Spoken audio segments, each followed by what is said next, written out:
Good morning, Crystal at the Rain Dance Ranch. Getting ready to go to work.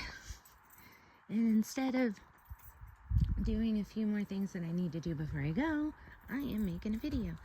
Because check out our zinnias. What?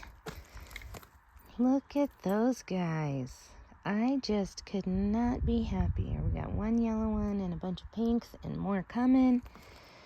And yeah, happy. Nice spider webs protecting everything. I don't know if they're picking up on the camera. These are starburst sunflowers. That's my comfrey, which looked like it was about to die a couple times from lack of water. If that thing is a little bit water sensitive for this area, I don't know. Maybe there's something going on with the soil. The petunias and the flowers are coming back on this container. I had simply put this container right behind this container in that spot right there. And this one came back into nice full bloom, for the most part nice. And this one was not reblooming. So I moved it maybe less than a week ago and we got blooms coming already. So yay. And the petunia looks a lot happier too. The petunia wasn't blooming back there either. So it was a good test. I'm a little worried about the tree. It needs some water, I'm thinking. I haven't put water on it for a while because it's usually the one I put water on, and I'm like, I gotta give attention to the other plants. Poppy, looking happy. I just love those popping up wherever they feel like it. The zucchini, still growing. This garden was wet already from rain. We just had a couple days of good rain. And now it's already dried up. It's almost 10 o'clock, not quite, in the morning. But when I came out here at like 7, it was still wet. But that's all right. Let's see how they do after 2 days of rain. What else is going on? Oh yeah, this I wanted to talk about. I think I had brought it up in another video, but I don't know if I posted that video. But look at these great flowers. I am in love with these.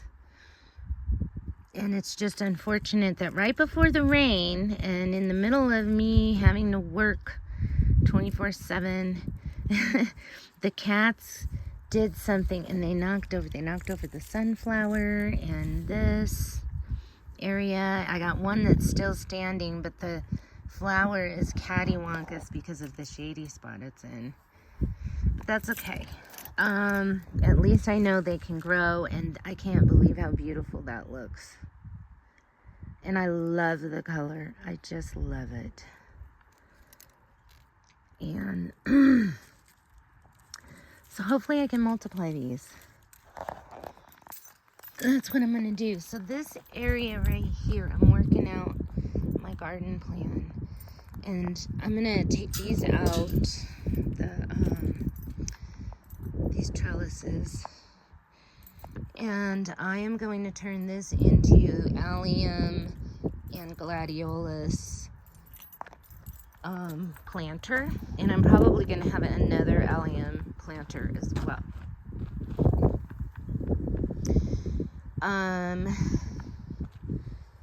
Then I don't really know what else I'm going to do, but the rain lilies are going to get to stay there. So, this is going to be sort of like my propagation area. And then, so I'm going to keep those bulbs all in here. And I don't really know, I mean, I'll probably try to multiply those rain lilies and see what I can do with them. Those could be not so much a cut flower, but a nursery flower for landscapes. But let's see how they do. I gotta get to know them. Oh, look it, we have a flower on the Austrian pea. This thing just keeps growing. It's supposed to be a winter pea, and it grew great in the winter. Oh, and the sunflower, one of the horizons popped. I mean, look at that. I mean, come on. Just perfect bloom. And just a nice stem. Perfect for what I need. And it looks like with this cooler weather that alyssum is like, yeah, we're ready to flower. And I had torn some off, hoping that that might revive it a little bit. So that probably helped too. And I may come in and cut them down a little further and just see what they do. And I love my yarrow. See, look at this alyssum. My yarrow bed here. And the other, these are more horizon sunflowers. On here. And I still have yet to get stuff planted here and over here. I had hoped to have been able to do my cover cropping in these. Originally I was going to do sunflowers here, but I just got too busy. You know, like I had done a bunch of planting, and then I was like, okay, I gotta go get more seeds or whatever it was, and other things happened, and then I had to go to work, and I was like, all right, I'll get to that tomorrow, and tomorrow never happened. And then so very quickly after that, I realized, you know what, let's just do cover cropping. So I'm gonna put a new cover crop in here eventually, and I have like a big plan for that, if you want to call it a big plan.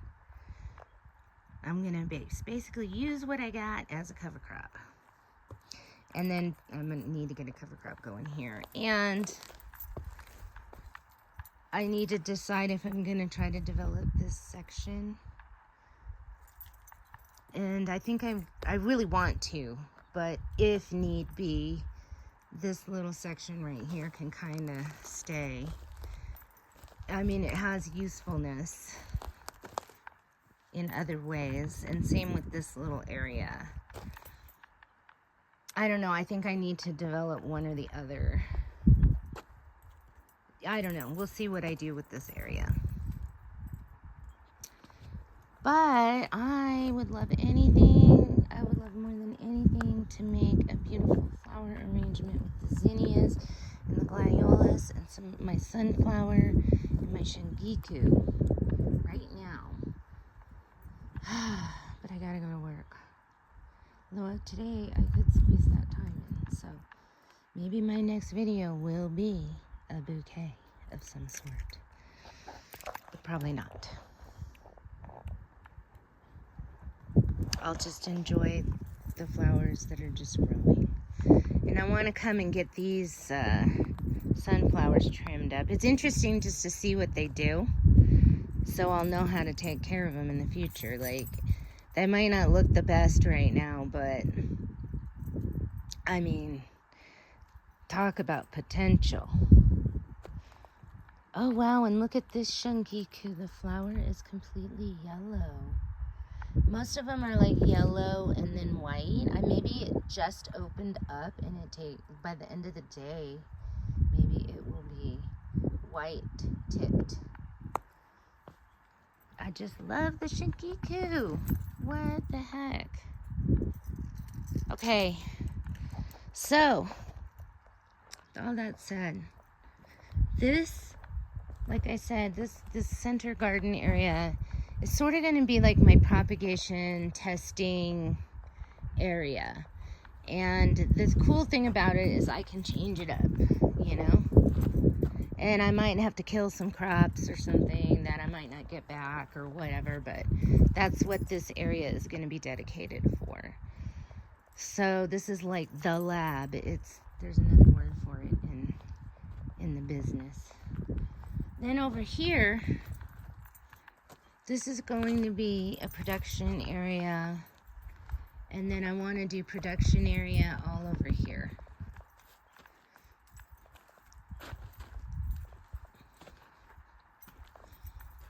So this is what I really want to get done, if I can, just as early as possible, like before November if possible. But I got all this area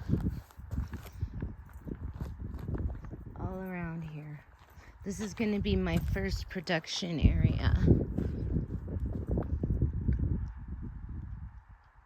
Then I may do something over here in this area. I've got this area and this area. So these are all going to be production, because this is how I can best manage having production happening, because water. So I have made my watering collection much more streamlined, and I'm able to get more water all at once. So, you know, within 2 trips to the water station, I could have a week, maybe 2 trips to the water station a week. I could have these barrels. You know what? It might be 4. So, on average, that's about how much I have time for, or can squeeze time in for. I haven't really given this too much thought, except for I just know I can get more water faster. And I just haven't given thought to how much water am I going to be using. So how much time do I have to, how many trips do I have to go, based on how much I can carry and how much I have. So I'm going to say 3 times a week minimum. We'll just keep things rolling. So we'll just stick with that. And if I can make it a 4th or 5th time, great, I'll do that.